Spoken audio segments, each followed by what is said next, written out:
Each of our ancestors in their own way worked hard to create a future. And us here, we're the future they hope to create. We're the future they wanted to create. So each ancestor looks down on you and say, she is ours, or he is ours. Like, there's my great-great-grandson. How amazing is he? Or there's my great-great-great-granddaughter. She is so lovely. So there are thousands of people who have passed on, but who still exist. And to them, you belong.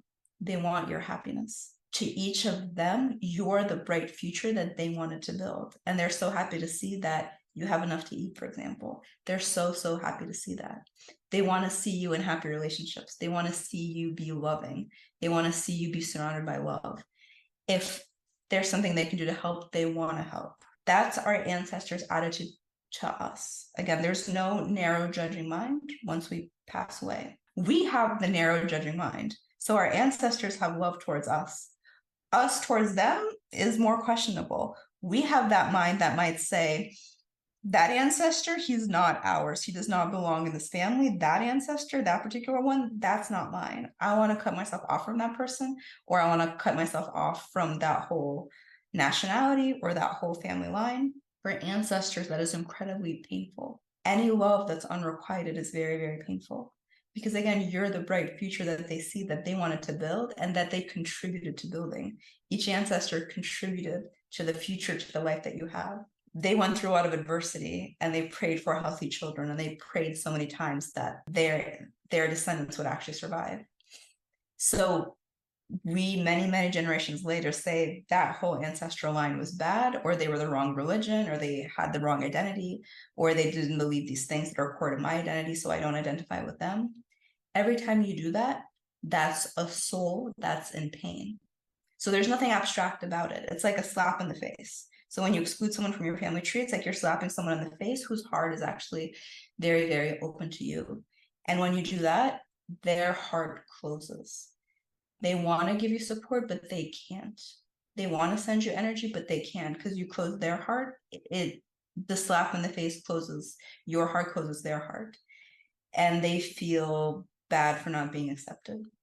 So it's like being rejected by your classmates at school, but much worse. You rejecting ancestors is social exclusion, probably at its most painful. So imagine, for example, if at home or on your porch or on your balcony, you started growing a beautiful flower plant, and this flower plant needed very special conditions, and you gave it a special fertilizer, and you ordered special kinds of fertilizer to give to the plant, and you watered it, and you cut it, and you tended to it, and maybe you didn't go on vacations so that you could be there for that flower, not miss a day of watering it.